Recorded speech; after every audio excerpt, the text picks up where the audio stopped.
খালেদা, এই লেদা, হাসিনা, এই সেনা, এই লেদা আর সেনার তলে বাংলাদেশের আলেমরা সহ জনগণ সহ পড়ে দীর্ঘ 25 বছর 30 বছর নিষ্পিষিত হয়েছে। পুরুষদের কর্তৃত্ব কিছু নাই, লেদা আর সেনার তলে পড়ে। আল্লাহ রাব্বুল আলামিন মহিলা নেতৃত্ব থেকে বাংলাদেশটাকে আল্লাহ পাক হেফাজত করে, সবাই বলি আমিন। জিস শख्स ने कुरान को सीनों में बसाया,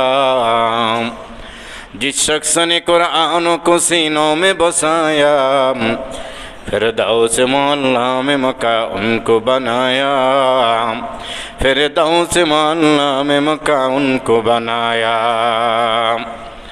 जिस शख्स की औलाद हुई हाफिज कुरान, जिस शख्स की औलाद हुई हाफिज कुरान, महशर में मिलेगा उसे ताज दुरख्शा, महशर में मिलेगा उसे ताज दुरख्शा।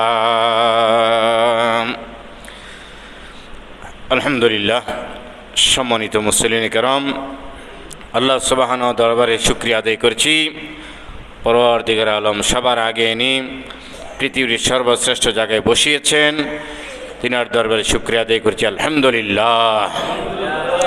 আমরা আজকে আলোচনা করব সূরাতুন নমল 19 পারায়, সূরাতুন নমলের 18 নং আয়াত থেকে। 19 পারায় সূরাতুন নমলের 18 নং আয়াত থেকে উপদেশ সম্পর্কে আমরা জানব, যে কারো উপদেশ মানা যায় কিনা, কার উপদেশ মানা যাবে না, এই জাতীয় আলোচনা আজকে। উপদেশ, আল্লাহ সুবহানাহু ওয়া তাআলা উপদেশ গ্রহণ করার কথা কোরআনে বলে দিয়েছেন। আল্লাহ বলেন, বিসমিল্লাহির রহমানির রহিম, ওয়াযাক্কির ফাইন্নায-যিকরা তানফাউল মুমিনিন। ওয়াযাক্কির, হে নবী আপনি নসিহত করেন, উপদেশ দেন। ফাইন্নায-যিকরা তানফাউল মুমিনিন, কেননা আপনার উপদেশ, আপনার নসিহত মুমিনদের জন্য উপকার আসবে, উপকার হবে, মুমিনদের উপকার আসবে। তাইলে নসিহত গ্রহণ করার কথা আল্লাহ সুবহানাহু ওয়া তাআলা কোরআনে নির্দেশ দিয়েছেন। অন্যত্র আল্লাহ সুবহানাহু ওয়া তাআলা কোরআন কারীমের মধ্যে বলে দিয়েছেন, ফাসআল আহলায যিকরি ইন কুনতুম লা তা'লামুন, ফাসআলু আহলায যিকরি ইন কুনতুম লা তা'লামুন। ফাসআলু, তোমরা প্রশ্ন করো, আমরের সিগা, তোমরা প্রশ্ন করো, জিজ্ঞাসা করো। আহলা যিকরি, যারা আহলে ইলম, যারা জানে। ইন কুনতুম লা তা'লামুন, যেই ব্যাপারে তোমরা জানো না, বোঝো না, এই ব্যাপারে ওদের কাছে জিজ্ঞাসা করো, প্রশ্ন করো, যারা জানে। ব্যাখ্যায় গিয়ে বলা হয়েছে, যারা কোরআন হাদিস, ইলমে ফিকহ, ইলমে মানতিক, ইলমে তাসাউফ, ইলমুল আকায়েদ, ইলমে তাজভিদ, সকল ধরনের ইলম যাদের কাছে আছে তাদের কাছে তোমরা জিজ্ঞাসা করো, প্রশ্ন করো। আপনারা হুজুরদের কাছে জিজ্ঞাসা করেন না, হুজুর চাঁদ উঠলে কি রোজা রাখা লাগবে কিনা, হুজুর মা নামাজটা এভাবে পড়ছি হইল কিনা, হুজুর এভাবে পড়লে হবে কিনা, হুজুর বাসায় এই সমস্যা হয়েছে, এটার সমাধান কি, জিজ্ঞাসা করেন।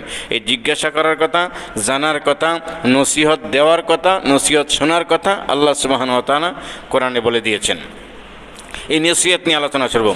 আশরাফ আলী থানভী রহমতুল্লাহি আলাইহি পাক ভারত উপমহাদেশের বিশিষ্ট একজন লেখক, একজন দায়ী, হাকিমুল উম্মত, উম্মতের যিনি রুহের চিকিৎসক হিসেবে পাক ভারত উপমহাদেশে প্রসিদ্ধ, যিনি হাজারেরও উপরে কিতাব লিখেছেন। তাহার 80-85 বছর হায়াতে জিন্দেগি গড় করলে দেখা যায় দৈনিক 20 পৃষ্ঠা করে লিখেছেন, না হলে এতগুলা কিতাব লেখা সম্ভব হয় নাই। একজন মানুষ যদি দৈনিক 20 পৃষ্ঠা করে লেখে, কিতাব লেখে, রচনা করে, তো তাহার কি পরিমাণ এলেম, জ্ঞান সব মিলিয়ে থাকা লাগবে। তো এমন একজন ব্যক্তি, তিনি বলেছেন, যেই বিষয়টা সম্পর্কে তোমার আমলে নাই, এই বিষয়টা সম্পর্কে মানুষকে উপদেশ দাও বেশি, তাহলে একবার দুইবার নিজের মধ্যে আমলটা গেড়ে যাবে, বসে যাবে, যে আমি মানুষকে বলতেছি টিভি চাইও না, টিভি চাইও না। আমি যখন দোকানে বসে টিভি চাই, তখন অন্যজনে বলবে, ওই দেখছো একটু আগে আমগরে বললো টিভি দেখো না, দোকানে আগে বসে রয়েছে। তাহলে তোমার মধ্যে যেই আমলটা নাই, তোমার মধ্যে এই আমলটা কমতি, এই আমলটা নিয়ে ওই কাজটা নিয়ে অন্যজনকে উপদেশ দাও, নসিহত করো। তাহলে তোমার একবার দুইবার তিনবার মানুষকে নসিহত করতে করতে তোমার ভিতরে এই আমলটা আইসা যাবে। আশরাফ আলী থানভী রহমতুল্লাহ আলাইহির মাকালা, তিনার কৌল, তিনার কথা। তবে আবার আল্লাহ সুবহানাহু ওয়া তাআলা অন্যত্র আয়াতে বলছেন, লিমা তাকুলুনা মা লা তাফআলুন, তুমি যেই কাজটা করো না এটা অন্যকে বলো কেন, তুমি যেই আমলটা করো না অন্যকে বলো কেন? এটার হেকমতে আশরাফ আলী থানভী রহমতুল্লাহ বলছেন, হ্যাঁ তুমি যেটা করো না এটা বলো না, তোমার মধ্যে এটা নাই আমলটা, তুমি এটা বেশি বেশি বলো, তাহলে তোমার মধ্যে আমলটা আইসা যাবে। মানুষের লজ্জা শরমেও আপনি কাউকে উপদেশ দিলেন, ভাই দাড়িগুলা রেখে দো না, দাড়িগুলা রাখলেই ফজিলত। রসুল বলছেন, আহফুল শাওয়ারিব ও আহফুল লোহা, মোষকে তোমরা খাটো করো আর দাড়িরে লম্বা করো। তো এই নসিহতটা যখন আপনি অন্যজনে করবেন, আপনার নিজের যদি দাড়ি না থাকে এটা বলতে পারবেন? বলা যাবে না। তো বলবে কি, নিজের নয় মন আরেকজনের দৌ দৌ না, তো নিজের থাকা লাগে। তার নিজের মধ্যে যে আমলটা নাই এটা মানুষকে বেশি বেশি করার কথা, উপদেশ দেওয়ার কথা আল্লাহ সুবহানাহু ওয়া তাআলা বলছেন। আশরাফ আলী থানভী রহমতুল্লাহ আলাইহি এখান থেকে ব্যাখ্যা করেছেন যে নিজের মধ্যে যে আমলটা নেই এইটা মানুষকে বারবার বলো, এই আমলটা তোমার মাঝে একসময় এসে যাবে। উপদেশ গ্রহণ করার কথা, সুলাইমান আলাইহিস সালাম পিপিলিকাকে উপদেশ দিয়েছেন, উপদেশ গ্রহণ করছে, কামিয়াব হয়েছে। এই পিপিলিকায় সুলাইমান আলাইহিস সালামের উপদেশটা গ্রহণ করার কারণে পিপিলিকা নামে একটা সূরাই আল্লাহ সুবহানাহু ওয়া তাআলা কোরআনুল কারীমের 19 বারায় সূরাতুন নামল, সূরাতুন নামলি, নামল মানে পিপিলিকা, পিপিলিকাস্তু নামক একটা সূরা নাজিল করেছেন। কোন সময়ে? এই সূরার মধ্যে সুলাইমান আলাইহিস সালামের বিস্তারিত আলোচনা, পিপিলিকার বিস্তারিত আলোচনা ঘটনা করেছে। আল্লাহ সুবহানাহু ওয়া তাআলা বলেন, হাত্তা ইযা আতাউ আলা ওয়াদিন নামল ক্বালাত নামলাতুন ইয়া আইয়ুহান নামলু উদখুলু দুখুলু মাসাকিনাকুম, এই বিষয়টা নিয়ে, এই জায়গাটা নিয়ে, ইয়া আইয়ুহান নামলু উদখুলু মাসাকিনাকুম, এইটা নিয়ে সুলাইমান আলাইহিস সালাম তিনার সেনাবাহিনী নিয়ে কোথায় সফরে যাবেন, জনসমাবেশে যাবেন। ডানে বামে পিছনে ওই যুগের ওনার বাহিনী, সেনাবাহিনী, পাক বাহিনী, হ্যাঁ বডিগার্ড, সবাইকে নিয়ে শুরু করছেন, যাচ্ছেন।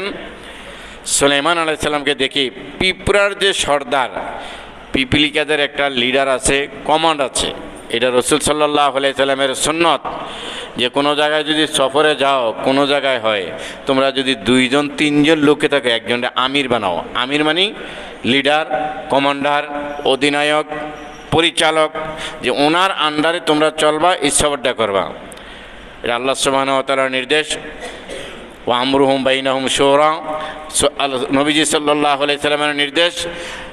পিপিলিকার যে সর্দার থাকে, দেখবেন আপনারা কোনো দেওয়ালে, কোনো বাসে যদি পিপিলিকা, প্রথম পিপিলিকাটা যেদিকে বাঁকা হইয়া যায়, পরবর্তী যে 10, 20টা 100 পিপিলিকাতে ওই বাঁকা হইয়া যায়। যদি এখনও বাঁকা হওয়ার কোনো জায়গা দেখা যায় না, যে সোজা গেলে পারতো, কিন্তু বাঁকা হয়ে গেল কেন? তারা লিডারের, কমান্ডারের, আমিরের অনুসরণতে, প্রথম যিনি আমির, লিডার, কমান্ডার, উনি যেহেতু এই জায়গাটা বাঁকা হয়ে উঠছে, সবাই বাঁকা হয়ে উঠবে, সবাই বাঁকা হয়ে, এই আমিরের অনুসরণ করা। আল্লাহ সুবহানাহু ওয়া তাআলা সুলাইমান আলাইহিস সালামকে নবী বানাইছেন। সুলাইমান আলাইহিস সালাম লস্কর নিয়ে, সেনাবাহিনী নিয়ে কোথায় সফরে যাবেন, প্রতিমধ্যেই পিঁপড়ার গর্ত থেকে আহারের জন্যে পাহাড়ের পাদদেশে গেছে আহার নেওয়ার জন্যে। আপনারা জানেন শীতকালে পিঁপড়ার বাহিরে বেশি বের হয় না, কারণ পিঁপড়ার কোনো পোশাক বাংলাদেশে পৃথিবীতে আবিষ্কার হয় নাই। পিঁপড়ার জন্য শীতের জন্য কোনো গরম হিটারও তৈরি হয় নাই, জ্যাকেট তৈরি হয় নাই, জাম্পার তৈরি হয় নাই, শাল চাদর তৈরি হয় নাই। পিঁপড়ার শীতকালে কম বাইর হয়, গরমকালে বেশি বের হয়। কথা আছে, ইতিহাসে প্রসিদ্ধ, পিঁপড়া গরমকালে নিজের খাওয়া নিয়ে গর্তের মধ্যে রাখে, বাকি 6 মাস, 2 মাস, 1 মাস গর্তের মধ্যে থেকে খায়। আর পিঁপড়ার কমান্ড মানে উপদেশ মানে পিঁপড়ার কমান্ডার পিপরিলিকাগুলাকে ডাক দিয়ে বলতেছে, আল্লাহ তার কথাটা উড়াই দিয়েছে কোরআনের মধ্যে, ইয়া আইয়ুহান নামলু দুখুলু মাসাকিনাকুম, হে পিঁপড়ার দল, তোমরা তোমাদের গর্তের ভিতরে ঢুকে যাও, তোমাদের জায়গার ভিতরে ঢুকে যাও। কেন লা ইয়াহতিমান্নাকুম সুলাইমানু ওয়া জুনুদুহু ওয়া হুম লা ইয়াশউরুন, কেননা সুলাইমান আলাইহিস সালাম এবং তার দলবল তোমাদেরকে পৃষ্ঠদেশে পড়ে পায়ের তলে পেরিয়ে হয়তোবা নিষ্পেষিত করে দেবে, অত তারা দেখবেও না বুঝবেও না। কিন্তু ঘে আমার পিপিলিকার, যে আমার অধীনস্থ পিপিলিকারা তোমরা আছো, তোমরা তোমাদের গর্তের ভিতরে ঢুকে দাও। সুলাইমান আলাইহিস সালাম হাতি ঘোড়া নিয়ে, সেনাবাহিনী নিয়ে, তার সব ধরনের বাহিনী নিয়ে শত শত মানুষ আমাদের দিকে দিয়ে আসছে। হয়তো এটা তাদের রাস্তা, তারা চলে যাবে, কিন্তু তাদের ঘোড়া হাতি তাদের পায়ের তলে পড়ে আমার পিপিলিকা জনগণ নিষ্পৃত হয়ে যাবে। উদখুলু, তোমরা প্রবেশ করো মাসাকিনাকুম, তোমাদের নিজ বাসস্থানে ঘরে গর্তে। এখানে সুলাইমান আলাইহিস সালামের ওই দেখা দেখি পিপিলিকার সর্দার এই উপদেশটারে দিল, উপদেশ গ্রহণ করো। সাথে সাথে পিপিলিকরা গর্তে ঢুকিয়া যাইতেছে। সুলাইমান আলাইহিস সালামকে আল্লাহ পাখির বাসা বোঝার সুযোগ দিয়েছেন, জিনের বাসা বসার সুযোগ দিয়েছেন, হাজার হাজি জীব জানোয়ারের বাসা বোঝার সুযোগ আল্লাহ রাব্বুল আলামিন সুলাইমান আলাইহিস সালামকে দিয়েছেন। এমনকি এমন একটা আংটি সুলাইমান আলাইহিস সালামকে আল্লাহ দিয়েছেন, ওইটার মধ্যে বিসমিল্লাহির রহমানির রহিম লেখা ছিল। ওই আংটিটা দিয়া দেও দৈত্য দানব এই জিন সবগুলাকে তাবে অনুসারী রাখতে পারত। সুবহানাল্লাহ। বা সুলাইমা দাদে মুলকু সরওয়ারি, বা সুলাইমা দাদে মুলকু সরওয়ারি, শুধুমাত্র খতমাস দেওয়া পরি, দেও পরি দত্ত দানবগুলাকে সুলাইমান আলাইহিস সালামের আংটির অনুসারী করে দিয়েছিলেন। পাখালির বাসা বোঝার সুযোগ আল্লাহ সুবহানাহু ওয়া তাআলা সুলাইমান আলাইহিস সালামের করে দিয়েছেন। সুলাইমান আলাইহিস সালাম পিঁপড়ের আওয়াজটা শুনছে, সর্দারের যে সুলাইমান আলাইহিস সালামের কাছে আইসা নামলো। সব সৈন্য সামন্তের কাছে তোমরা নামো, এখানে আমার পতস বাবা কথা আছে। পিপিলিকার বাসা বোঝেন। সুলাইমান আলাইহিস সালাম ডাক দিয়ে বলেন, ও পিপিলিকা, তুমি আমি নবী সুলাইমানের কি জালেম মনে করছো নাকি? আমি তোমার উপরে জুলুম করব, তোমার যে জনগণ পিপিলিকা আছে তাদেরকে মেরে ফেলবো, তাদেরকে আমি নিষ্পেষিত করে ফেলবো, তোমরা কি আমাকে জালেম মনে করছো নাকি? এইবার পিপিলিকার সর্দার কয়, আমার জনগণ রে, আমার পিপিলিকাগুলোকে আমি এই জন্য নসিহত করছি, উপদেশ দিচ্ছি, কারণ আপনার গোরা, আপনার হাতি, অথবা আপনারা হয়তো অজ্ঞাত সরে জানবেন না, বুঝবেন না, আমরা ছোট পিপিলিকা গাছের মধ্যে দুবলার মধ্যে আছি, হঠাৎ না দেখা হয়তোবা আমাদের উপরে পা লেগে দিতে পারে। আপনি যে জালেম এই জন্য না, আমি যে আমার জাতির রক্ষক, আমি যে আমার জাতির আমির, আমি যে আমার জাতির সর্দার, আমার জাতি কি হেফাজতের দায়িত্ব আল্লাহ পাক আমার কাছে দিয়েছে, আমার দায়িত্ব আমি পালন করলাম। সুবহানাল্লাহ। আয়ে রব্বি জাহা জুলমত সে আলম কো মিঠা দো, জালেমোं के जुल्म से खुदा हमको बचा दो, जालिमों के जुल्म से खुदा हमको बचा दो। জোরে জোরে বলি মারহাবা। তাইলে আমি আর আপনি যে সমাজের নেতা, লিডার, যে ঘরের পরিবারের আপনি হত্যা করতাম, তাদেরকে গুনাহ থেকে, জাহান্নাম থেকে বাঁচিয়ে দেওয়ার দায়িত্ব আল্লাহ আপনাকে দিয়েছেন। আপনি প্রধান রক্ষক নয়, রক্ষা করবেন আল্লাহ। রক্ষা করার সামঞ্জস্যী, রক্ষা করার সামগ্রী, রক্ষা করার উপদেশ দেওয়ার দায়িত্ব চেয়ারম্যানরে ইউনিয়নে দিয়েছে, মেম্বাররে ওয়ার্ডের দিছে, আপনার ঘরে আপনাকে দিয়েছেন। এটা আল্লাহ রাব্বুল আলামিন কোরআনে বলে দিয়েছেন, হে ঈমানদারগণ, ইয়া আইয়ুহাল্লাযীনা আমানু কু আনফুসাকুম ওয়া আহলিকুম নারা, এই যারা তোমরা অভিভাবক আছো, তোমরা নিজেরা জাহান্নামের আগুন থেকে বাঁচাও, তোমাদের পরিবারবর্গকে জাহান্নামের আগুন থেকে বাঁচাও। অর্থ হইল নিজেরা গুনার কাজে যাইও না, নিজেদের পরিবারের অধীনস্থ তাদেরকে গুনার কাজ করতে উপদেশ দিও না, গুনার কাজ দেখলে তাদেরকে বারণ করিও। হে মেম্বার সাহেব, এই ওয়ার্ডের প্রতিনিধি তোমাকে বানানো হয়েছে, তোমার ওয়ার্ডের ভিতরে যদি গাঞ্জা মদ বেচা হয়, তোমার ওয়ার্ডের মধ্যে জিনা ব্যভিচার হয়, তোমার ওয়ার্ডের মধ্যে গুনার কাজ যদি সামাজিক হয়, রাতের বেলায় 2টা পর্যন্ত বৃহস্পতিবার রাতে একতারা দোতারা বাজাইয়া ডেক সেট বাজাইয়া গানের আয়োজন করে বিয়ের পার্টি করে, তুমি এগুলাকে নিয়ন্ত্রণ করার দায়িত্ব তোমার হাতে দেওয়া হয়েছে। এই চেয়ারম্যান সমার সাথে তোমার ইউনিয়নের দায়িত্ব তোমার কাছে দেওয়া হয়েছে। এই এমপি সাহেব, তোমার থানার দায়িত্ব তোমার কাছে দেওয়া হয়েছে। এই জেলার ডিসি সাহেব, এই জেলার দায়িত্বগুলো তোমার হাতে দেওয়া হয়েছে। এই দেশের প্রধানমন্ত্রী বাদশাহ, পুরা দেশের দায়িত্ব তোমার হাতে আমি আল্লাহ দিয়েছি। তোমার দেশ সম্পর্কে তোমাকে জিজ্ঞাসা করা হবে। নবীজি সাল্লাল্লাহু আলাইহি সাল্লাম হাদিসে বলছেন, আলা কুল্লুকুম রাইন ওয়া কুল্লুকুম মাসউলুন আন রাইয়াতিহি। এ দুনিয়ার মানুষ সবাই তোমরা অভিভাবক, তোমাদেরকে তোমার অভিভাবকত্বের আয়াতে যারা ছিল তাদের সম্পর্কে তোমাদেরকে জিজ্ঞাসা করা হবে।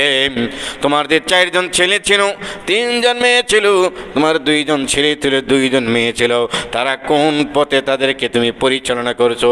তুমি মসজিদে ঠিকই চলে গেছো, শুক্রবারে গিয়া 12টায় মসজিদে বসে রইছ, তোমার বিবি আর তোমার মেয়ে কিন্তু মার্কেটে বাজার করতে চলে গেছে। তুমি এখনো ফজর নামাজ থেকে মসজিদ থেকে 8টায় বাইর হও, তোমার বিবি আরাম করার জন্য বাজার করার জন্য ব্যাগ নিয়ে বাজারে চলে গেছে। না না না, তোমাকে এই ব্যাপারে জিজ্ঞাসা করা হবে। তাদেরকে তুমি নসিহত করো, উপদেশ দাও। ওয়াযাক্কির ফাইন্না যিকরা তানফাউল মুমিনিন। আর আল্লাহু আকবার। হে নবী, আপনি মুমিনদেরকে ওসিয়ত করেন, উপদেশ দেন, উপদেশ মুমিনের উপকার হয়। ওয়াযাক্কির, এই আপনি উপদেশ দেন আমরের সিগাম আল আমরুল ওজুম, আল্লাহর আদেশ নবীদের আদেশ বন্দার জন্য পালন করা আবশ্যক, ওয়াজিব, জরুরি, লাজেম। তাহলে আল্লাহ আদেশ করেছেন উপদেশ দাও। সুলাইমান আলাইহিস সালামের এই লস্কর দেখে পিপিলিকার সর্দার, পিপিলিকার নামক জনগণকে উপদেশ দিয়েছে, তোমরা গর্তে ঢুকে দাও। সুলাইমান আলাইহিস সালাম পিপিলিকারে বাহাবা, আহলান সাহলান জুয়ফুনাল মুকাররম, মানে বাংলা ভাষায় শুভেচ্ছার স্বাগতম দিয়ে বলে, হ্যাঁ তুমি একজন অরিজিনাল অভিভাবক, তোমার আয়াতে যারা আছে তাদেরকে আমার লস্কর থেকে অজ্ঞতা সুরণী মরে যায় বা আহত হয়, পিপিলিকার পাও ভেঙে যায়, তাদেরকে বাঁচানোর জন্য তুমি একটা অভিভাবকের দায়িত্ব পালন করছো। তুমি তাদেরকে গর্তে ঢুকিয়ে দিতে বলছো, নিরাপদ আশ্রয়ে যেতে বলেছ। দেখেন না, যখন সিডর, নার্গিস, টর্নেডো ইত্যাদি যখন আসে, আমাদের দেশের আবহাওয়া অধিদপ্তর তারা আমাদেরকে সতর্ক করে দেয়, আপনারা ছোট ছোট নৌযানগুলোকে সতর্কে থাকার জন্য বলা হয়েছে। আগামী 24 ঘন্টা মংলা সমুদ্র বন্দর নৌ চলাচল বন্ধ, আপনারা স্ব স্থানে আশ্রয় কেন্দ্রে চলে যান। মানে তারা আমাদের আবহাওয়া অধিদপ্তর বা আমাদের উপকূলীয়দের জন্য তারা আমাদের একটা অভিভাবক, তারা আমাদেরকে সতর্ক করে। যে সুলাইমান আলাইহিস সালাম পিপিলিকার সর্দারকে বলছেন, বাহ বাহ, তুমি একজন অরিজিনাল অভিভাবক, তুমি একজন এমন অভিভাবক যে তোমার আয়াতে একটা লোক আহত হোক, নিহত হোক, মানে পিঁপড়া নিহত হোক, এটা তুমি চাও না। তোমাকে বাহাবা, আমাকে জালেম হিসাবে তুমি পিপিলিদেরকে তুমি আদেশ করো নাই, উপদেশ দেন, বরং তোমার জাতিকে, স্বজাতিকে বাছাইবার জন্য করেছ। প্রাণের হাজিরিন, আমরা প্রত্যেক ঘরের অভিভাবক। রাসূল এই কথা বলছেন, আলা কুল্লুকুম রাইন, তোমরা সকলেই অভিভাবক, দায়িত্বশীল।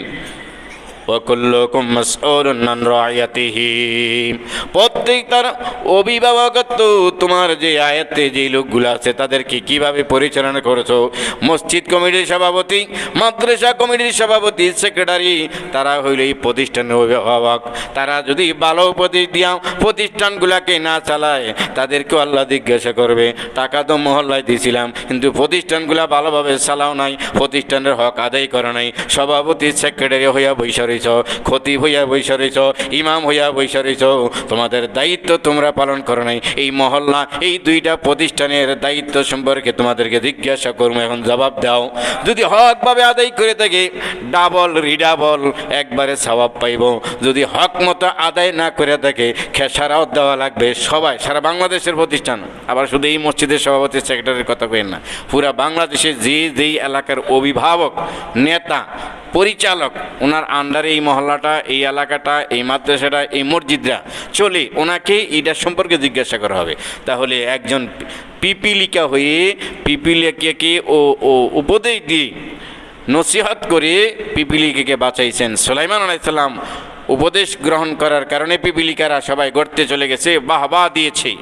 উপদেশ গ্রহণ করার কথা আল্লাহ সুবহানাহু ওয়া তাআলা বলেছেন। শুধু তাই, উপদেশ গ্রহণ করেছিলেন আব্দুল কাদের জিলানী রাহিমাহুল্লাহ, ছোট্ট বালক, এটা সবার ঘটনা জানা। বাগদাদে, সুদূর ইরাক থেকে বাগদাদে যাবে লেখাপড়া করার জন্য। উতলুবুল ইলমা ওয়ালাউ কানা ফিস সিন, এটা হাদিস না, যেটা হাদিস বলে এটা জাল, এটা মানে মুরব্বীদের অথবা মহামনীষীদের একটা কথা। এটা অনেক স্কুল, মাদ্রাসা, কিন্ডারগার্টেনের দেওয়ালে লিখে রাখে, উতলুবুল ইলমা ওয়ালাউ কানা ফিস সিন। এর বাংলা ভাবার্থ হইল শিক্ষা অর্জন করো, দিন ইসলাম শিক্ষা করো, যদিও সুদূর চীনে যাওয়া লাগে। এটা হাদিস না। আরেকটা আছে, এটাও হাদিস না, এটাও জাল কথা, মানে এটা মহামনীষীদের একটা প্রবাদ বাক্য, এটা একটা উপদেশ, এটাও মানা যায়, তবে হাদিস বলে প্রচার করা কবিরা গুনাহ, যেহেতু এটা হাদিস না। আরেকটা আছে উতলুবু মিনাল ইলমি ইলাল লাহাদি, মিনাল মাহাদি ইলাল লাহাদি, কয় দোলনা থেকে নিয়ে কবর পর্যন্ত শিক্ষা অর্জন করো, এটাও হাদিস না। এটাও মহামনীষীদের, মানে বড় বিজ্ঞদের একটা বিজ্ঞ বচন, মহামনীষীদের একটা উপদেশ। এই দুটোটা বললাম হাদিস না। তাইলে ওয়ালাউ কানা ফিস সিন, আব্দুল কাদের জিলানী রহমাতুল্লাহ আলাইহ ছোট্ট বালক, তার মা তাকে পড়ার জন্য বাগদাদ শহরের বড় জামিয়া ইউনিভার্সিটি, জামিয়া আরাবিয়া বলে না, জামিয়া মানে ইউনিভার্সিটি, বিশ্ববিদ্যালয়, বড় শিক্ষালয়ে পড়ার জন্য পাঠাইছেন। ছোট্ট বালক সফরে বের করে দিয়েছেন, লগে দেড়হাম, রিয়াল, হ্যাঁ ইত্যাদি সামগ্রী যদি ব্যাগে দিয়ে দেয়, মানি ব্যাগে দিয়ে দেয়, তাহলে তো চোরে বা ছিনতাইকারী, সব যুগে যুগে তো ছিনতাইকারী ছিল, চোর ছিল কম আর বেশ। রসুলের যুগেও চুরি ছিল, ছিনতাইকারী ছিল, এখনও মক্কা শরীফও ছিনতাইকারী চুরি আছে। হেরাম শরীফের ভিতরে তোয়াপ করতেছেন, এই মুহূর্তে পকেট থেকে মানি ব্যাগ নেয়গা আছে। আর এটি বেশিরভাগ বাংলাদেশি, না হয় ইন্ডিয়ান, না হয় পাকিস্তানি, বেশিরভাগ। এরপরে সুদানি, নাইজেরিয়া তো আছে, অন্য কথা তো আছে, মানে ওইখানেও চুরি হয়। মক্কায়ও গাদা আছে, মক্কায়ও গাদা আছে, হয়তো কম। তো রসুল সাল্লাল্লাহু আলাইহি সাল্লামের যুগে চুরি চিন্তাই ছিল, আব্দুল কাদের জিলানী রহমাতুল্লাহর যুগেও ছিল। তো মা পাঞ্জাবির আস্তিনের মধ্যে ভিতরে সিলাইয়া 40 দিরহাম দিয়া দিছে, যে এইটা তুমি যেই বিশ্ববিদ্যালয়ে, মানে যেখানে উচ্চ শিক্ষার জন্য যাচ্ছ, ওইখানে গিয়ে খুলবা, এর আগে খুলবা না। প্রাণের বাবাদের আমার, প্রতিমধ্যে সফরে ডাকাইতে ধরেছে। ডাকাইত ধরে দেখবেন, গত কয়েকদিন আগেও একজন রিক্সা চালক বলল, হুজুর গাড়ির মধ্যে একটা কোপ দিছে, 3 মাস বেড়েছিলাম, এখন আমি রিক্সাও চালাইতে পারি না, এখন আমি কোনো কুলিগিরিও কইরা খাইতে পারি না। রিক্সা চালকেরও চিন্তাই ধরছে, সামান্য একটা অটো রিক্সা চুরির জন্য, বা ওই যে মোটরের রিক্সাটি চুরি বা ডাকাতি করার জন্য ছিনতাইকারীরা রাতের বেলায় যে অটোগুলো বের হয়, মেরে আঘাত করে খালে তলায় ফালাইয়া অটো নিয়ে যায়। নাউযুবিল্লাহি মিন যালিক। বাংলাদেশের বিচার ব্যবস্থা যতক্ষণ পর্যন্ত কোরআনী মোতাবেক হবে না, নিজে মন গড়া মতো চিকিৎসা দিয়া রোগের চিকিৎসা করব, রোগ ভালো হবে না। এইমাত্র 6666 আয়াত আল্লাহ সুবহানাহু ওয়া তাআলা এক একটা আয়াত এক একটা রোগের প্রেসক্রিপশন। এর মানে রোগ বলতে জ্বর, ঠান্ডা, কাশি না, শুধু এই যে দেশের রোগ হইল কোনটি, দেশে চুরি করা, পদ্মা সেতুর টাকা চুরি করা, রাস্তার টাকা চুরি করা, কালবারের টাকা চুরি করা, রিলিফের চাল চুরি করা, রিলিফের তেল চুরি করা, টিসিবির তেল চুরি করা, এই ডোজ এইটিও রয়েছে দেশের রোগ, এটা রাষ্ট্রীয় রোগ। এই রোগগুলা কিন্তু না পা খাওয়াইলে ভালো হইবে না, এর মনে করেন না পায় এক্সট্রা খাওয়াইলে ভালো হইব না, তারপরে ইঞ্জেকশন দিলে ভালো হইব না, এক্সরে দ্বারা খাইব না। এই রোগগুলার চিকিৎসা হইলে কোরআন দিয়া হাতে নাতে যদি তার পাওয়া যায় যে চুরি করছে, তার ডাইন হাতের কবজার আগে কাটটা দাও, এই রয়েছে এই রোগের চিকিৎসা, এইটা হচ্ছে মহা ঔষধ। আচ্ছা বলেন দেখি, এই এমপি মন্ত্রী একবারে এসালাম গ্রুপের মালিক সহ, বসুন্ধরা শাহ আলম সাহেব সহ আরও যারা ব্যাংকের 33,000 কোটি 6,000 কোটি একবারে রাস্তার পিচ দুনা 6 ইঞ্চির জায়গায় 4 ইঞ্চি করে 2 ইঞ্চি 100 মাইল খেয়ে খেয়ে ফেলছে। এই জাতীয় চোরের কি নাপা খাইলে ভালো হবে? এই জাতীয় চোর যদি হাতে কলমে ধরা পড়ে, তাকে হাইকোর্টের সামনে নিয়ে সমস্ত টিভি চ্যানেলগুলো লাইভ দেখাইয়া, সমস্ত পত্রিকার রিপোর্টারে লেখাইয়া, লক্ষ লক্ষ লোক জমা করিয়া, মাইকিং করিয়া, টিভি চ্যানেলে অ্যাডভার্টাইজ দিয়া, এরকম একটা বড় এমপি মন্ত্রীর ডাইন হাতরা যদি এভাবে রান্দা দিয়া, টাসকাল দিয়া, অথবা কী করে চাপাড়ি দিয়ে কেটে দেয়, এই রইল চিকিৎসা। এরপরে আর কোনো এমপি মন্ত্রী চেয়ারম্যান মেম্বার আর চাল চুরি সাহসে করতো না। এই রইল বড় চিকিৎসা। এক চিকিৎসা দিকে হাজার মানুষ ঠিক হয়ে যাবে। এটা হচ্ছে কোরআনের চিকিৎসা। কিন্তু আল্লাহ যে রোগের যেই চিকিৎসা দিছে, এই চিকিৎসা কোনো। এখন চিকিৎসা সংসদ ভবনে কিছু হোমরা ছোমরা, ডাইলখোর, মদখোর, গাঞ্জাখোর, ইয়াবাখোর, মাগিবাজ, এদেরকে নিয়ে বৈঠক বসে কয় তোমরা চুরির বিচারের চুরির কী সিদ্ধান্ত হতে পারে? তো তারা চুরির দেয়, কই কোরআনের না, এটা ওইবার 3 মাস দেয়াল দিয়ে দাও। এরপর আবার 3 মাস দেয়াল হলে যদি এটা মনে করেন যে আপনারা মাইন্ড করেন না, স্বামী ওসমান সাহেবের লোক বা অমুক লোক চুরি ধরা গেছে, আরাফাতনগর এলাকার চেয়ারম্যান সে বলছে স্যার এটা দেবো আমগো দলের লোকে, থানায় নীতি দিও না, এখন ছেড়ে দাও। হে ছিনতাই করা ধরা পড়ছে, চুরিতে ধরা পড়ছে, চাল চুরিতে ধরা পড়ছে, কালবারের টাকা চুরিতে। তো এই তরিকায় চুরির যে বিচার নিজেরা মনগত মতো বানানোর কারণে এদিক দিয়ে র্যাবও বাড়াইতেছে, এরপরে এসবি বাড়াইতেছে, ডিএসবি বাড়াইতেছে, গোয়েন্দা বাড়াইতেছে, পুলিশের নিয়োগ বেশি দিতেছে, চোর ওই দিক দিয়ে বাড়তেছে। আর যেই চিকিৎসাটা, যেই রোগের যেই চিকিৎসাটা করা দরকার ওই চিকিৎসাটা পাইতেছে না, তো রোগ বাড়বে না কমবো? রোগ বাড়তেছে। রোগ মানে কি? চুরি। ঠিক জিনার বিচার জাহাঙ্গীরনগর বিশ্ববিদ্যালয়ে 100 জিনা করে, সেঞ্চুরি করে, দর্শন করে, পত্রিকায় সে দিয়ে কয় আমি হয়েছি সেঞ্চুরিকারী। 100 জিনা করতে কি ধরা খাই নাই? ঢাকা বিশ্ববিদ্যালয়ে হোক, হলে হোক, যেখানে হোক, পতিতালয়ে হোক, যে জিনা দর্শনগুলো হচ্ছে, একটা জিনার বিচার যদি শাপলা চত্বরের সামনে অথবা আপনার মনে করেন মানিক মিয়া এভিনিউ সংসদ ভবনের সামনে, হাইকোর্ট, জজ কোর্ট, সুপ্রিম কোর্টের মাঠে লক্ষ জনতার সামনে একটা জিনা হাতে নাতে একবারে কোনো মিডিয়া নেই, সরাসরি ধরা খাইছে, এমন একটার যদি বিচার চিকিৎসাটা যদি কোরআনের দিক দিয়ে হইতো, বিবাহিত হলে পাথর নিক্ষেপ করে মেরে ফেলা, অবিবাহিত হলে 100 ডোরা, তাহলে অন্য দ্বারা লাইভে দেখতেছে, বললেন না এই রাস্তায় আর তাকাই যাবে না। মানে এক বিচারে, এক চিকিৎসায় 1000 রুগী ভালো হয়ে যেত। ঠিক না বেটি? আপনারা হয়তো মাইন্ড করেন, কিন্তু ওই চিকিৎসাটা আল্লাহ যে কোরআন দিয়ে যে চিকিৎসাটার কথা বলছে যে এভাবে করে চিকিৎসাটা, ডাক্তারের চিকিৎসাটা আমরা মানতাছি না। আমরা নিজের তরিকায়, যার একটা উদাহরণ আমি মাহফিলের মধ্যে দিয়ে থাকি, মনে হয়ে গেছে, না দিলেই নয়। ওই রুগী একজন, আজকে শুক্রবার না, এই এলাকায় বিয়ে শাদী মুসলমান আছে, একবারে বেশি খেয়ে ফেলছে। কিছু মানুষ আছে চোখের খিদার থেকে পেটের খিদা বেশি, একবারে প্লেট, এত বড় প্লেট, ডেকোরেশনের প্লেট, চ্যাপটা প্লেট, বড় প্লেট, এটার মধ্যে টিকা দিছে, কাবাব দিছে, রোস্ট দিছে, ঝাল ফ্রাই দিছে, সব দিছে। তারপরে খালি যখন একটু খেয়ে কয় হ্যাঁ আমার দেন। আসলে যেইটি প্লেটে আছে এইটি এই মুরব্বী খেয়ে শেষ করতে পারবো না। পরবর্তীতে দেখা যায় এটাতে একটু খেয়ে অর্ধেকগুলো 2টা করেছে। এটা হইলে পেটের খিদাতে চৌয়ের খিদা বেশি, মানে চাইতেছে যে আরও হই। যেটা আমাদের সবারই হয় কমার বেশ রমজানের সময় 1 গ্লাস শরবত সামনে দিয়ে রাখে, আর আমরা মনে করি 1 গ্লাস শরবত সারাদিন যেই রোদ রইছি, 1 গ্লাস শরবত আমার দিছে, মেজাজটা গরম হইতেছে। এটা মেহমান আইসি, আমি বিয়ের বাড়িতে এসে 1 গ্লাস শরবত দিয়ে রাখি। 1 গ্লাস শরবত আমার কী হইব? আমার 1 জগে তো হইতো না, কিন্তু পরে 1 গ্লাস শরবত খাওয়ার পরে কয় না বেই, এই যে এত আয়োজন করতেন এটি একটাও দিত না। এটা পেটের খিদার থেকে চৌয়ের খিদা বেশি। চোখে চাইতেছে প্রচুর লাগবে আমার, কিন্তু পেটে তো টানতেছে না। তো মুরব্বী বেশি খাইছে। খাবার পর নারায়ণগঞ্জে ডাক্তারের কাছে গিয়ে বলছে ডাক্তার সাহেব এত দিয়ে খেয়ে ফেলছি, একবারে নতুন 3-4 মাস পরে একটা দাওয়াত পাইলাম, আর মনে করেন রোড জালফাই ইত্যাদি খাই এই পর্যন্ত এসে পড়েছে, এখন তো খানাও হজম হইতেছে না, পেটে করে পুট পেট ফাইপ পেয়ে গেছে, ঠিকমতো পায়খানা হইতেছে না। তো ডাক্তার সাহেব আগে প্রাথমিক চিকিৎসা দিবে, আর একটা গ্যাস্ট্রিকের লসেকটিল খেয়ে ফেলেন, একটা গ্যাস্ট্রিকের কি সার্জেল খেয়ে ফেলেন, কমে দেবো। রোগী কয় যে অ্যান্টাসিড এত বড় ট্যাবলেট, অ্যান্টাসিড ট্যাবলেটটা অনেক বড় না, কই এরকম এত বড় ট্যাবলেট যদি খাওয়ার জায়গায় থাকতে যদি আরেক নলা ভাত খাইতামই আমি, এই জায়গা নিয়ে এমন পরিমাণ খাইছি। তো এইবার কইছে আর কী সমস্যা? কয় পেটের মধ্যে পুট করে। আর আমার তো আর ঢাকা শহরের মতো, নারায়ণগঞ্জের শহরের মতো মনে করেন যে এত বাথরুম একবারে রুম অ্যাটাচড না, পুকুরের পাড়ের কোনার মধ্যে একটা বাথরুম, পুরা মহল্লাই বাথরুমে যায়। আমি বাথরুমে যাইতে দিয়া হঠাৎ করে উষ্টাকে পায়ের মধ্যে ব্যথা পাইছি। ডাক্তার সাহেব বলছেন ঠিক আছে বসেন, আপনাকে আমি ওষুধের ব্যবস্থা করছি। এই যে লিকুইড ওষুধ দেখবেন ট্যাবলেটের বেশি, ও লিকুইড ওষুধে কাজ করে বেশি। এই যে লিকুইড ওষুধ 1 বোতল দিয়ে দিলাম, এইটা আপনি 3 দিনে 3 বার সেবন করবেন, আপনার একবার পেট ক্লিয়ার হয়ে দিব।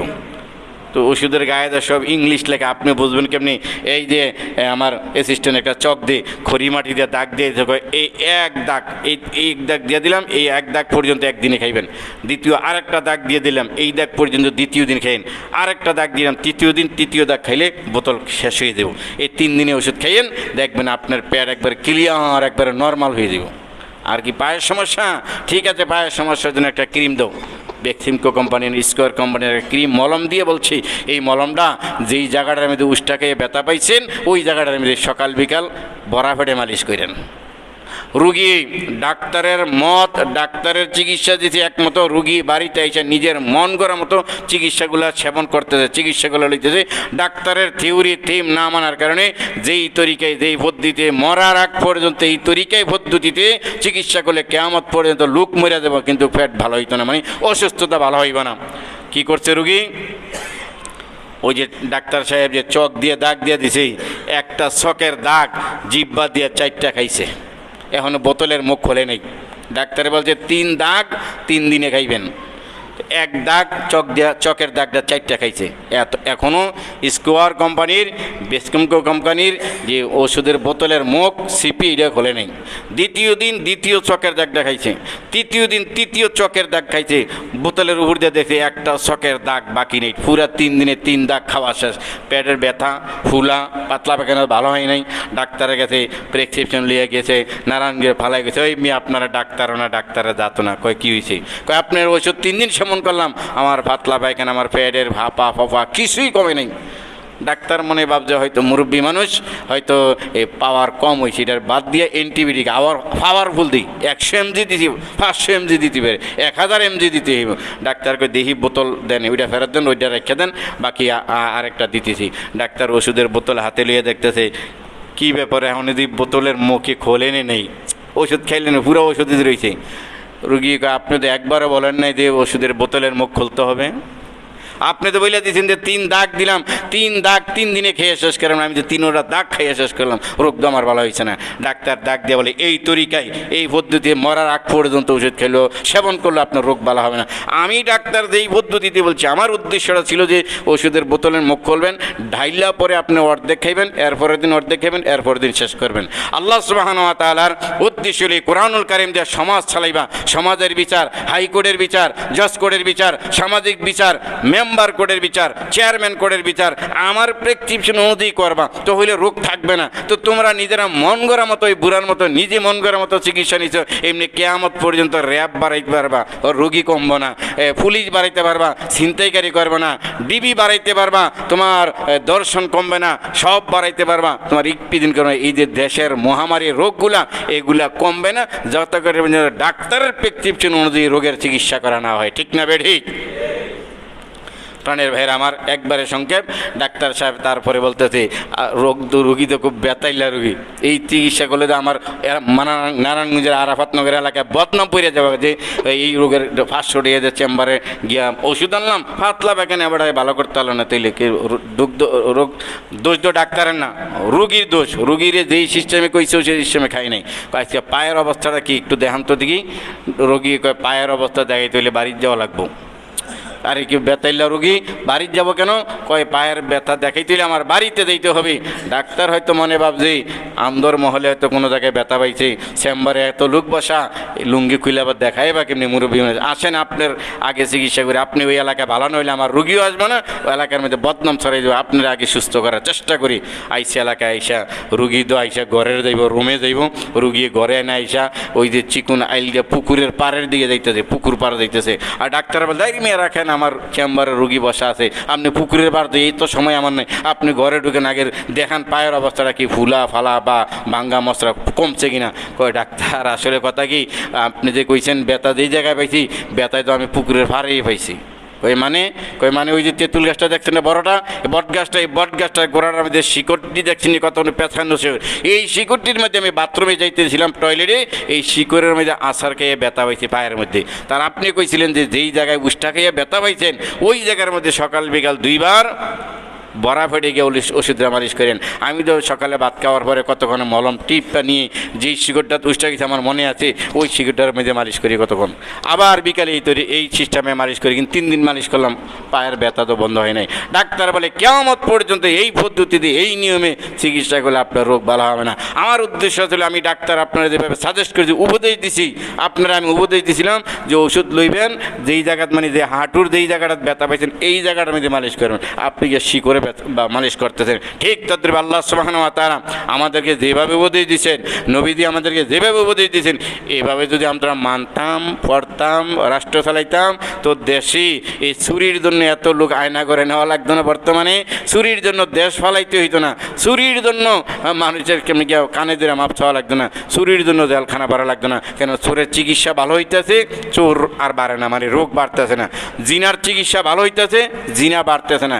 ইফটিজিংয়ের চিকিৎসা খুব ভালো হইতেছে, হাই কোয়ালিটির চিকিৎসা হচ্ছে, ইফটিজিং বাড়তেছে না। কিন্তু রোগ পরিমাণের চিকিৎসা মন গড়া মতো করতেছি আমরা, এই জন্য ভালো হচ্ছে না। রুগী একটা ধরা পড়লে, জিনার রুগী, মেম্বার ফোন দেয়, চেয়ারম্যান ফোন দেয়, এমপি সাহেব ফোন দেয়, নেতায় ফোন দেয়, থানাত ফোন দেয়, অথবা এলাকার ফাতি নেতারা ফোন দেয়, এটা আমাদের দলের লোক, এটা আমাদের স্বেচ্ছাসেবকের লোক, এটা অমুক দলের লোক, অমুক দলের ছেড়ে দেন, এটা তেমন না। তো এই যে রোগটা ধরা পড়লো জিনা, তো সে তো চিকিৎসা যেহেতু হয় না, এই রোগ আরও বাড়বো, সে আরও জিনা করার চেষ্টা করে।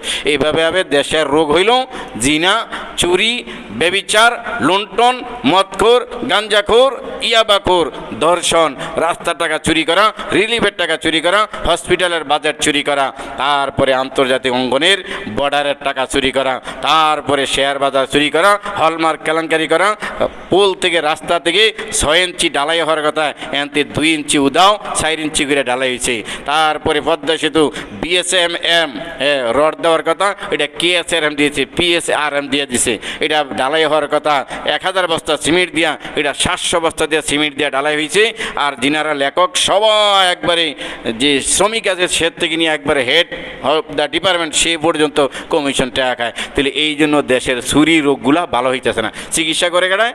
নিজেরা মন করার মতো চিকিৎসা করে। ধরা পড়ছে 20,000 টাকা দিছে, ছেড়ে দিছে, ধরা পড়ছে বদলি করে দিয়ে ছেড়ে দিছে। কিন্তু যে আল্লাহ মানুষ বানাইছে, যে আল্লাহ এর চোরের চিকিৎসা দিছে, ওই আল্লাহর আহকামুল হাকিমিন ডাক্তারের মতে চিকিৎসাটা হইতেছে না।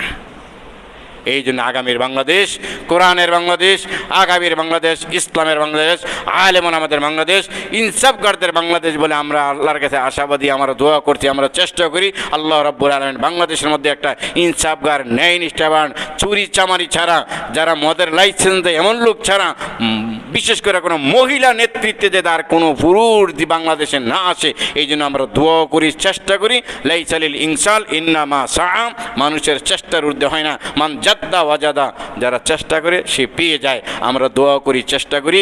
দীর্ঘ অনেক বছর পর্যন্ত দেখেন আমেরিকার ইতিহাসে কোনো মহিলা রাজা ছিল, মহিলা প্রধানমন্ত্রী ছিল নাই। তারা জানে মহিলাকে তারা ব্যবহার করে, মহিলা তাদের বিবি, মহিলারে কোনো প্রধান বানায় না। এই জন্য বানায় না কারণ হুন্না নাকিসাতুল আকলি, আল্লাহ বলছেন এদেরকে অর্ধেক জ্ঞান দেওয়া হয়েছে পুরুষের। আর রাসূল সাল্লাল্লাহু আলাইহি সাল্লাম বলছেন ওই জাতি লাইয়ুফলিহা কওমুন ওয়াল্লাহু আমারাহুম বিইমরাতিন, ওই জাতি কখনো সফলতার চূড়ান্তে পৌঁছতে পারবে না যেই জাতিকে শাসন করে মহিলায়। দীর্ঘ 20-30 বছরে বাংলাদেশটাকে মহিলায় শাসন করে, মহিলাদেরকে চাকরিতে গার্মেন্টসে বেশিরভাগ দেওয়ার পরে যেই স্বামী ঘরে মনে করেন যে অবসর, বিবি চাকরি করে, স্বামী চাকরি করলে মনে করে যে আমার ছেলে মেয়েটার কীভাবে এস্টাবলিশ করবো, বউরে ভালো পোশাক পরাবো। কিন্তু একজন বিবি যখন আর একজন অফিস কলিকের সাথে দিন রাত মিলে ডিউটি করে চাকরি করে, তার মন এমন না যে স্বামীর আমি কীভাবে স্টেবলিশ করি, সে মনে করে আমি কীভাবে সম্পূর্ণ স্বামী তার কাছে ধরা হয়ে গেছে। এই মহিলাদেরকে বেশির ক্ষেত্রে চাকরি দেওয়ার কারণে পুরুষেরা হয়ে গেছে গাওরালনির মতো, বাইদ্যাদের মতো বাড়ির বৈশা থেকে। আর গাওরালনি বাইদ্যারা সারাদিন চিকিৎসা করে পোক খোয়ায়, দাঁত খোয়ায়, বলে টাকা আনে। এই পুরুষ হয়ে গেছে মোলগা, বেকার।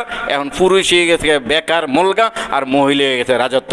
এই মহিলা রাজত্ব দেওয়ার কারণে দিকে দিকে আমির সাহেব রহমতুল্লাহ আলাইহি বলছেন, আপনারা রাগ করতে পারেন, এই যে খালেদা, এই লেদা, হাসিনা, এই সেনা, এই লেদা আর সেনার তলে বাংলাদেশের আলেমরা সহ জনগণ সহ পড়ে দীর্ঘ 25 বছর 30 বছর নিষ্পিস হয়েছে। পুরুষদের কর্তৃত্ব কিছু নাই, লেদা আর সেনার তলে পড়ে। আল্লাহ রাব্বুল আলামিন মহিলা নেতৃত্ব থেকে বাংলাদেশটাকে আল্লাহ পাক হেফাজত করে, সবাই বলি আমিন।